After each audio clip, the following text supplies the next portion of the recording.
Hola, bienvenidos a este espacio de Dinero en Semana TV. Soy Carlos Enrique Rodríguez, subdirector de Semana. Al terminar este año, Colombia acabará uno de los mejores periodos en materia de crecimiento económico. El 2021 fue del 11% y para este año estará alrededor del 8%. Más allá de los efectos base de comparación frente a la pandemia y a los paros y bloqueos del año pasado, Colombia tuvo una recuperación que estuvo a la vanguardia en la región. Sin embargo, la turbulencia y la mayor incertidumbre corren por cuenta del año entrante, donde el rango de crecimiento de la economía se mueve entre un poco más de 0% y el 2%, según el consenso de los analistas. ¿Cuáles son las perspectivas para el 2023 en materia de crecimiento económico? ¿Qué viene para el país? ¿Qué tan fuerte será la desaceleración? Para analizar estos escenarios y mirar los principales indicadores, nos acompaña el doctor José Ignacio López, director ejecutivo de Investigaciones Económicas de Corficolombiana. Doctor José Ignacio, bienvenido y mil gracias por acompañarnos. Carlos, un gusto estar contigo y con la audiencia. Un saludo muy especial. Bueno, arranquemos por el corto plazo. ¿Cómo va a cerrar el 2022? Listo. El 2022 realmente fue un año excepcionalmente en materia de crecimiento. Nosotros ya hace algunos meses anticipábamos una tasa del 8%. Y con las últimas tasas de crecimiento todo indica que vamos a estar muy cerca a ese 8% para este año. Esto nos pone encabezando el ranking de los países con mejor recuperación después del COVID y con un crecimiento acumulado 2 años, 3 años de casi 11%. Simplemente para mencionarlo, el sexto mejor crecimiento dentro de todo el universo de países emergentes y el mejor en Sudamérica. ¿Qué jalonó ese crecimiento de este año, doctor José Ignacio? Carlos, mira, el gran motor de la recuperación económica de Colombia ha sido el consumo. El gasto de los hogares está aportando entre el 85 y 90% de toda esa cifra de crecimiento que mencionábamos antes. Hay una confluencia de factores. Hay que mencionarlo que, por ejemplo, del lado de la política fiscal, pues Colombia tuvo un paquete fiscal que quizás no fue el más ambicioso del año del COVID, 2020, pero que se prolongó a 2021, que incluso en 2022 sigue acompañando la recuperación. La política monetaria también por su parte, si bien ya en los últimos meses la tasa del Banco de la República está en terreno contractivo, la política monetaria pues en buena parte del año pasado y comienzos de este acompañó esa recuperación económica. Y también hay unos factores externos que han explicado o que han acompañado esta aceleración de crecimiento que tuvimos en Colombia frente a otras economías. Está el tema de los vientos a favor por los precios de las materias primas, el precio del petróleo, el precio del carbón, e incluso, por ejemplo, el precio del café, aunque sabemos que este año la cosecha no anda tan bien, el precio pues ha acompañado. Entonces hay unos múltiples factores que todos confluyen a una disponibilidad de mayor ingreso para los hogares. Ya mencioné política fiscal, política monetaria, viento a favor con precios de materias primas al alza, remesas. Todos esos factores acompañan y hacen que Colombia sea en el ámbito, digamos, regional, pues uno de los países más fuertes en materia de crecimiento este año.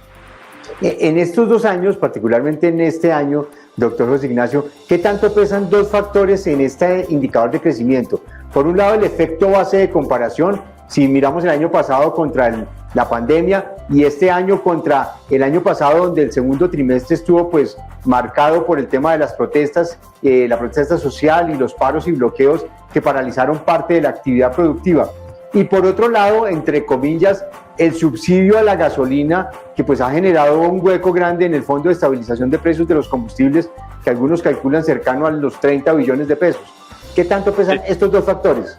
Sí, entonces empecemos por el primero. Claramente las cifras porcentuales año a año, trimestre, tienden a tener esos problemas de comparación, de efecto base. Por ejemplo, sabemos que el segundo trimestre de este año fue un trimestre bueno, pero comparado con ese trimestre tan difícil del año pasado de paros y bloqueos, pues tuvimos una cifra de crecimiento doble dígito. Entonces, esas comparaciones base van distorsionando la película.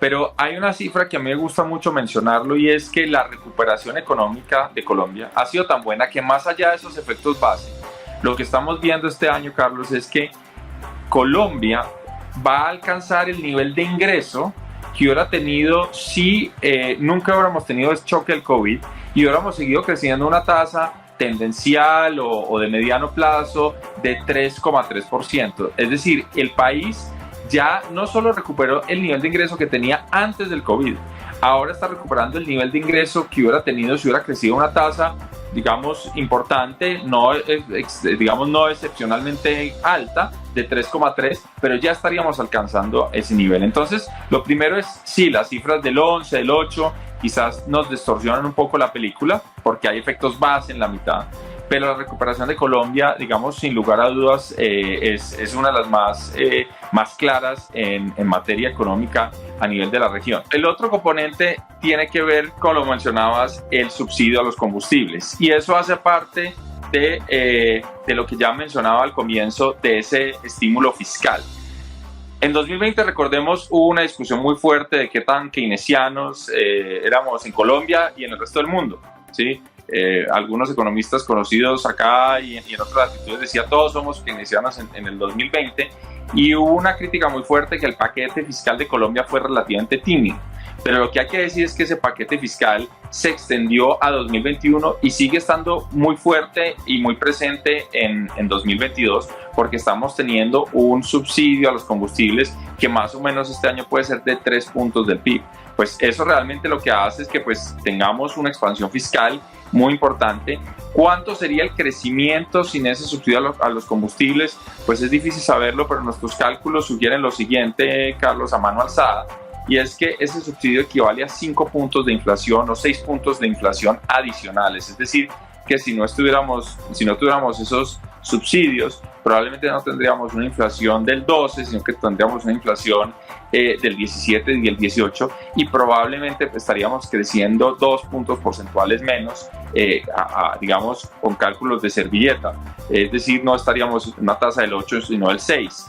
Claramente, esa ha sido parte de la ecuación, y uno de los grandes retos de cara al 2023 es qué va a pasar con este déficit, que si bien estimula la recuperación de la economía y la actividad económica, pues tiene un costo fiscal muy alto, y no solo es un costo fiscal alto, sino que sabemos que es un gasto público que no genera la transferencia de recursos que uno quisiera en los programas de políticas públicas. Pasemos entonces de los gozosos a los dolorosos, porque entonces uno mira todo este escenario que fue bastante bueno para el país en materia de crecimiento económico y de dinámica empresarial, y uno ve las perspectivas para el año entrante, en donde todos los analistas pues ven un proceso de desaceleración muy fuerte. ¿Cuáles son sus cálculos de lo que va a pasar el año entrante? Sí, nosotros para el año entrante, y hay que decirlo, hemos identificado, como muchos otros equipos de análisis de coyuntura, unos retos muy importantes. Es decir, el 2023 va a ser un año complejo, difícil, de retos. No somos los más pesimistas. Nuestra proyección de crecimiento es de 1,5% para 2023. Es una cifra superior a muchos analistas que están ubicando por debajo del 1%. Es una cifra superior incluso al Banco de la República, que ha hablado de una tasa de crecimiento de solo medio punto, de 0,5% para 2023. Es una tasa que se ubica en el rango quizás alto de los analistas, del 1,5-2, pero pues refleja, uno, que esta inercia de recuperación pues va a perder fortaleza. ¿Por qué? Porque ya hay muchos efectos base que van a desaparecer. Por ejemplo, sabemos que este año el sector de entretenimiento tuvo un crecimiento superior al 30%, en buena parte porque pues todavía nos comparamos con un 2021 donde los conciertos, toda esa industria asociada al aire libre, al entretenimiento, pues estaba todavía apagada. En 2021 ahora se reanimó. Estos efectos bases ya van a desaparecer. La política monetaria ya no va a ser expansiva, sino contractiva. La política fiscal se tiene que ir ajustando, Carlos, porque no podemos seguir como país produciendo déficits cercanos al 7%.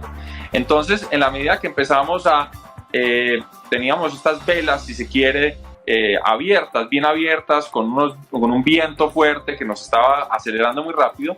2023 es un año donde las velas se tienen que empezar a cerrar. para que esto sea sostenible, donde esos vientos a favor, algunos van a permanecer, como los precios de las materias primas, pero otros relacionados con el acceso al crédito y las condiciones financieras van a ser más adversos, y pues eso nos va a llevar en un balance a tener una economía que crece a una tasa mucho más modesta del 1,5%. Es una tasa que obviamente para las necesidades sociales de Colombia es insatisfactoria, pero Colombia, si hace bien la tarea y logra hacer una desaceleración ordenada, lo que muchos economistas, usando un símil de aviación, utilizan la frase de un aterrizaje, suave. Eso pues nos va a permitir que en el 2024, 2025 y hacia adelante pues tengamos unas condiciones de crecimiento más cercanas a la normalidad. ¿Cuáles son esos factores externos y cuáles van a ser los factores internos que van a llevar a que la economía se desacelere? Muy bien, entonces, primero, este escenario de desaceleración de Colombia lo va a compartir nuestro país con muchos otros. Es decir, la mayoría de países van a enfrentar ese contexto externo retador. ¿Ese contexto dónde viene? Primero, de un escenario de inflación que muestra que probablemente en 2023 ya vamos a tener correcciones de la tasa global de inflación, pero que ha generado una ola o una catarata de aumentos de tasas de interés en muchas jurisdicciones, en muchos bancos centrales, lo cual ha hecho que las condiciones de acceso al crédito a nivel internacional estén mucho más duras, como llamamos en el argot económico. Es decir, el acceso al financiamiento de familias, empresas a nivel internacional va a ser más difícil, y eso claramente va a tener un efecto sobre la economía colombiana. Ese es un factor externo muy importante. El otro factor está asociado con ese mismo endurecimiento de las condiciones financieras, pues muchos países probablemente van a tener tasas de actividad económica menores. Se habla inclusive de una posible recesión en Estados Unidos. Por ahora, el escenario que tenemos nosotros es de una recesión relativamente benigna, suave, pero pues hay el riesgo de que a una recesión en Estados Unidos la acompañe una recesión dura en Europa por el tema del conflicto militar en Ucrania. Entonces pues se crean todas unas condiciones donde la economía global pues está llamada a crecer menos. Eso por el contexto externo. Muchos de esos fenómenos tienen un espejo en la economía local. Es decir, nosotros también hemos tenido un proceso de inflación, también hemos tenido un proceso de aumento de tasas de interés. En nuestro país, desafortunadamente, muchas veces estos procesos se amplifican y nos preocupa que la inflación sea más persistente en Colombia que en otros países. Tenemos mecanismos que la amplifican, como por ejemplo que los alquileres, la renta de las propiedades está anclada con la inflación observada, entonces eso genera una indexación de la economía. Nos preocupa el tema del salario mínimo. Un aumento importante del salario mínimo también va a generar una inercia inflacionaria. Muchos mecanismos de indexación que ya quizás parecían desapercibidos, pues en este choque inflacionario están otra vez, muy presentes. Entonces, Colombia podría tener una inflación más alta que muchos países de la región. Eso haría que las tasas de interés domésticas también estuvieran por un periodo de tiempo al alza más prolongado, en terreno contractivo. Y pues eso sumado a una agenda muy ambiciosa de reformas por parte del gobierno, pues genera una mezcla, un cóctel donde pues hay muchos retos para 2023. Quiero detenerme en algunos de esos temas que mencionó. El primero y el que más nos está preocupando a todos es el tema de la inflación. Sin duda, y usted mencionó la palabra que creo que es clave, es que persiste ese tema de la inflación al alza. Ustedes en un análisis que hicieron muy interesante planteaban como que la inflación iba a llegar como una meseta en donde se iba a mantener arriba, pero sigue incluso subiendo un poco más de lo que está previsto. Y uno ve que puede persistir todavía más cuando uno ve el invierno, que es intenso, que sigue afectando los alimentos, cuando uno mira que están subiendo los precios de la gasolina, y cuando uno mira, el otro factor que le quería preguntar, que el dólar pues ya ha roto la barrera de los 5.000, vuelve y se estabiliza, pero está en una volatilidad también muy alta. ¿Qué está pasando realmente con la inflación? Bueno, la inflación es un número muy importante de factores, es decir, aquí hemos tenido lo que en algún momento llamamos la tormenta perfecta inflacionaria. Y ha sido una tormenta perfecta que se ha venido dando como en catarata, en diferentes fases. A comienzos del año hablábamos mucho del tema de la cadena global de valores, había problemas con los suministros, sobre todo los suministros que vienen desde Asia y China. Eso ha mejorado muchísimo, pero con la política de cero tolerancia al COVID en China, hay unas restricciones latentes y todavía puede seguir, podríamos tener sorpresas adversas en los próximos meses. Luego tuvimos unas cataratas relacionadas con pues, el tema climático local. Tenemos un fenómeno de la Niña que se expandió. Nosotros a comienzos de este año veíamos una Niña que duraba hasta mitad del año, quizás tercer trimestre, y ahora nuestro nuevo escenario es un fenómeno de la Niña que se va casi hasta febrero o marzo del año entrante, con incluso la alerta de que se podría extender más, y claramente eso tenía un efecto adverso sobre el precio de los alimentos. También tuvimos un efecto rezagado de los paros y los bloqueos. El Banco de la República hizo un estudio muy juicioso mostrando cómo los paros y bloqueos en Colombia generaron unas presiones adicionales sobre los precios de alimentos que ya empiezan a desaparecer, pero que también pusieron, digamos, o ejercieron una presión en la mitad del año. Y ahora tenemos los elementos de la devaluación, el que mencionabas. En nuestros informes de final de año le mostramos a nuestros clientes que en los últimos 15 meses nos preocupa, hemos visto un efecto más fuerte de devaluación sobre precios. Tradicionalmente Colombia es un país donde ese efecto de la evaluación sobre precios es relativamente limitado. Hemos visto en los últimos 15 meses un efecto más acelerado. Tenemos la bomba, si se quiere, o la presión tan fuerte sobre los precios de los combustibles, y tenemos el salario mínimo. Entonces, con base en todos estos elementos, nosotros estamos viendo una inflación que podría cerrar este año en 12,8%, más alta de la de noviembre, es decir, una subida de 30 básicos más, y una persistencia muy fuerte durante todo el primer semestre. Ahora bien, vemos algo de luz al final del túnel en el segundo semestre. Esperamos no estar equivocados, pero pues esa luz al final del túnel sería una combinación de algo de mejor clima, algo de corrección en el tipo de cambio, ya algunos fenómenos que empiezan a ordenarse, como por ejemplo las cadenas globales, el tema de los paros y bloqueos ya no debería tener efecto, el choque del salario mínimo debería irse disipando, y en ese contexto pues empezaríamos a ver un retroceso en la inflación en el segundo semestre del año entrante, que nos llevaría a tasas cercanas al 7,6, 7,5 diciembre de 2023. Toda una inflación que va a ejercer, presión sobre el perfil de gasto de los hogares, pero pues por lo menos ya en un proceso de corrección a la baja. Quiero detenerme también en otra frase que usted mencionó ahora, y es el tema de las reformas. Pasamos la reforma tributaria y se han anunciado para el año entrante la reforma laboral, la reforma pensional y la reforma a la salud, y se ha generado mucho ruido alrededor de ellas, particularmente en el tema de las pensiones, sobre cuál va a ser el futuro de los fondos de pensiones, en el tema de la salud, qué va a pasar con las EPS y cómo va a ser esa cobertura y la calidad que tanto va a ser, y en el tema laboral, pues toda la discusión que hay alrededor de la contratación por servicios y de las horas trabajadas, las jornadas laborales que incluso van a empezar a reducirse. Ese cóctel de reformas, como bien lo llamó usted, ¿qué tanto le pegan un poco al tema de la incertidumbre y a la dinámica de los negocios y de la economía en el país? No, el efecto es, digamos, es difícil de cuantificar, pero es muy claro, sobre todo cuando uno habla con cualquier empresario, sobre todo en estos últimos meses del año que estamos en ejercicios de planeación estratégica, y cuando hablamos con clientes y demás, vislumbrar o hacer ejercicios estratégicos para 2023 está siendo difícil, porque primero tenemos esta incertidumbre macro global, donde no sabemos muy bien qué pasa con las tasas afuera, la inflación afuera, obviamente en su espejo inflación y tasas locales. Pero además tenemos los retos de qué va a pasar con esta agenda ambiciosa de reformas.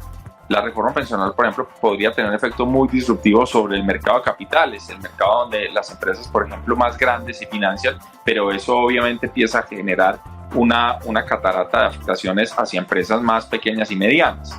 La reforma a la salud, que podría venir con ciertas disrupciones financieras o un cambio importante en otras condiciones. La reforma laboral, que obviamente pues, podría afectar el costo del empleo formal y demás. Entonces, yo creo que acá hay una incertidumbre grande, y para los inversionistas, en un momento donde las tasas de crédito están altas, es decir, financiarse es bien costoso, pues hacer planes de inversión resulta difícil con tanta incertidumbre. Aquí lo que hemos dicho, y nosotros en nuestro evento de fin de año le decíamos a nuestros clientes, todos por la economía, es una invitación a que, bueno, hay que trabajar en una agenda de reformas que ojalá sea de manera pues colaborativa, que el sector privado participe, la sociedad civil, la academia, los medios, pero es importante que esa agenda se vaya realmente organizando relativamente temprano en el año, donde el gobierno busque priorizar algunos temas,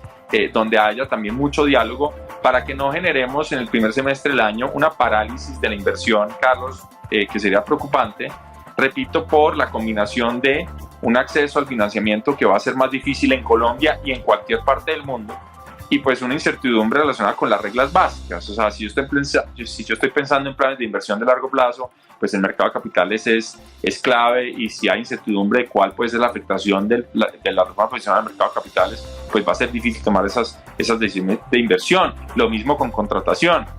Si sé que las reglas del juego pueden cambiar rápidamente en el tema laboral, pues quizás algunos empresarios estén más, más precavidos a la hora de hacer planes de expansión y contratar nueva mano de obra. Entonces yo creo que el mensaje Todos por la Economía era que lanzamos con nuestros clientes es, en resumidas cuentas, decir, acá sabemos que 2023 es un año difícil, complejo, y por parte del gobierno estamos buscando que haya mensajes claros, priorización, y por parte del sector privado, pues mucha participación y diálogo en una mesa para que pues Colombia logre sortear este 2023, que repito, no solo en nuestro país, sino en muchas otras geografías va a ser un año retador.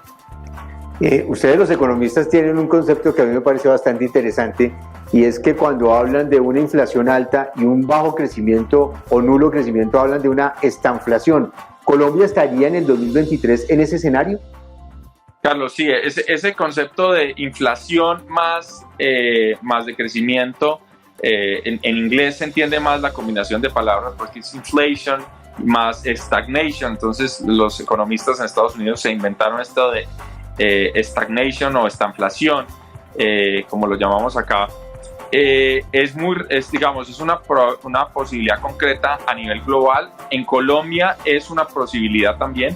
Nosotros pensamos que la parte de es decir, que la parte de estancamiento no va a ser tan dura, que la economía colombiana tiene la resiliencia, el sector privado tiene las capacidades para enfrentar un año difícil, y hacer que la economía, no se estanque ni retroceda, sino que crezca un poco, 1.5, pero pues siga creciendo. Pero en muchos países se habla de ese concepto de estanflación como algo muy concreto, y muchos economistas andan pesimistas, sobre todo, por ejemplo, en la zona euro, se habla de posibles recesiones, es decir, contracción del tamaño de la economía en un contexto de inflación persistente y todavía muy superior a las metas de los bancos centrales.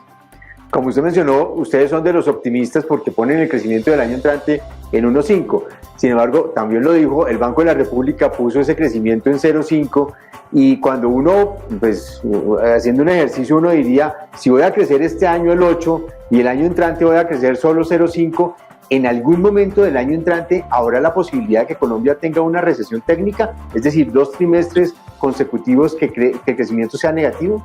Sí, es muy probable que eso ocurra. Sobre todo puede ocurrir a comienzos del año, de pronto por nuestras estacionalidades, que tengamos 2 trimestres de crecimiento negativo. Eso no nos debería en principio asustar. La definición de recesión técnica, fue como una regla, simple para poder ponerse de acuerdo entre los economistas, que es algo a veces muy difícil, Carlos, pero no es tan relevante. Fíjate que en Estados Unidos este año hubo recesión técnica, y al final pues el mercado laboral sigue estando muy bien, las empresas en Estados Unidos siguen mostrando una fortaleza muy importante. Acá yo creo que lo que hay que acopasar es que saber que el 2023 viene con unos retos muy grandes, pero no perder de vista que lo más importante no es si en el 2023 crecemos 1,5, 1,05, sino cuáles son las semillas que plantamos para que de ahí en adelante el país vuelva a tasas normalizadas de crecimiento altas. ¿Qué es lo que hace la diferencia? Es muy distinto si el año entrante hacemos 1,5 pero luego crecemos a 2, que si el año entrante hacemos 0,5 en el caso más pesimista, pero después nos normalizamos en tasas de 3,5, 4. Y eso es lo que el país necesita. Entonces la discusión tiene que ir rápidamente en, bueno, hay unas situaciones adversas, hay que jugar algo a la defensiva, ahora que estamos en el Mundial, si me permiten, hagamos analogía. 2020, 2021 han sido años difíciles, hemos jugado muy a la defensiva, mitigar la afectación de los hogares, pero en el 2023 tenemos que empezar ya a decir, bueno, ¿cuáles son los goles que vamos a hacer?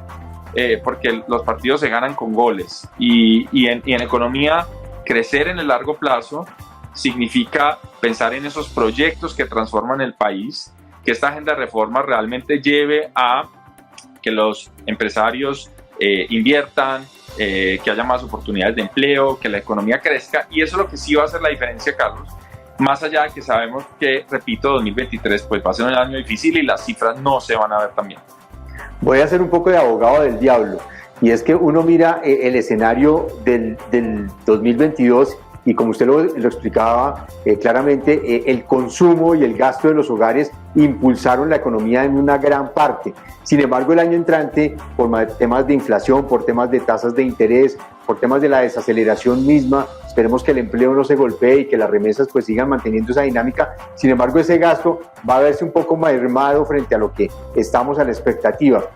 En ese escenario, doctor José Ignacio, ¿cuál debería ser el abanderado para alonar la economía? Teniendo en cuenta que la inversión del sector privado pues va a estar un poco, como dice mi papá, tenida, esperando a ver qué pasa con las reformas, pero uno sí podría ver que el sector público, con un gobierno que va a tener recursos y unos gobiernos locales y departamentales que terminan sus periodos, también va a haber algunas inversiones adicionales. ¿Dónde va a estar esa bola de cristal en donde vamos a tener el futuro del crecimiento de la economía en el 2023?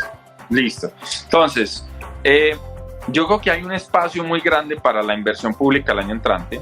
Estamos, por ejemplo, a nivel local en el último año de ejecución de los alcaldes. Entonces uno esperaría que los alcaldes en su último año, pues digamos, terminen y aceleren esos programas con los cuales los elegimos en su momento y pues realmente que sea la inversión pública un gran motor. Tenemos grandes proyectos a nivel de ciudades, está el Metro de Bogotá, está el Metro de Medellín, quizás todavía en etapas incipientes, sobre todo el Metro de Bogotá, pero pues es importante que se acelere eso. Está el tema de infraestructura, el país todavía tiene un plan importante con las vías 5G, entonces acelerar esos procesos. Y repito, crear las condiciones para que el sector privado, que está en un año complejo por el tema de tasas al alza, incertidumbre con la inflación, con los insumos, las materias primas, etcétera, etcétera, pues crear todas esas condiciones para que el sector privado también se decida hacer grandes proyectos. Y finalmente, algo que hemos insistido es, el año entrante, el gobierno nacional central, es decir, el gobierno del presidente Gustavo Petro, va a recibir la transferencia de recursos del sector de petróleo más alta de la historia del país. ¿Sí? 3,8 puntos del PIB le van a llegar al gobierno en materia de impuestos, regalías, todo tipo de giros que hace esa industria. La pregunta es, ¿qué vamos a hacer con eso? Bueno, la respuesta, la sugerencia es, bueno, primero hay una parte que hay que ahorrar, porque pues sabemos que tenemos unos desbalances fiscales muy importantes, pero lo otro es tratar de pensar en proyectos grandes, en proyectos que más allá de las iniciativas de mitigación, que obviamente van a ser muy importantes, como las transferencias sociales y demás, pues pensar qué se hace con esos recursos. Creo que la conversación, por ejemplo, en el país de las regalías debería ir quizás yendo hacia esa dirección. El mismo gobierno lo ha mencionado en el Departamento Nacional de Planeación varias veces, esa discusión ha salido, y es cómo usar los recursos importantes que no terminen, digamos, filtrados en pequeños proyecticos aquí y allá que no tienen efecto, ni un impacto muy grande. Entonces yo creo que ojalá 2023 tengamos ese tipo de discusiones para que, la inversión pública al final del año acelere, no se paralicen los proyectos. 2, que en tema de infraestructura pues sigamos avanzando en la agenda. Y 3, que pensemos un poco cómo esta mini bonanza petrolera, que quizás puede ser ya de las pocas que nos van quedando, pues ayuda a transformar la economía del país hacia una economía pues más competitiva, más amigable con el medio ambiente, etcétera. Ahí tenemos muchos retos. Ya para terminar, doctor José Ignacio, y volviendo al concepto que planteaba hace unos minutos de la bola de cristal, ahora sí saquemos la bola de cristal y miremos las proyecciones que tiene Corficolombiana para el año entrante. Repitamos la de crecimiento, 1.5. Sí, entonces, si quiere vamos con la lista. La voy a hacer de memoria, entonces quizás algunos dígitos me pueda fallar, sobre todo en las cosas que son más gruesas, pero bueno. Estamos en crecimiento de 1.5, crecimiento del gasto de las familias estaría por el lado del 1.1. La inflación terminando el año estaríamos en niveles del 7.6. Una cifra que es muy importante, que es el déficit fiscal. Nosotros pensamos que vamos a cerrar cercanos al 3.6 como porcentaje del PIB el año entrante.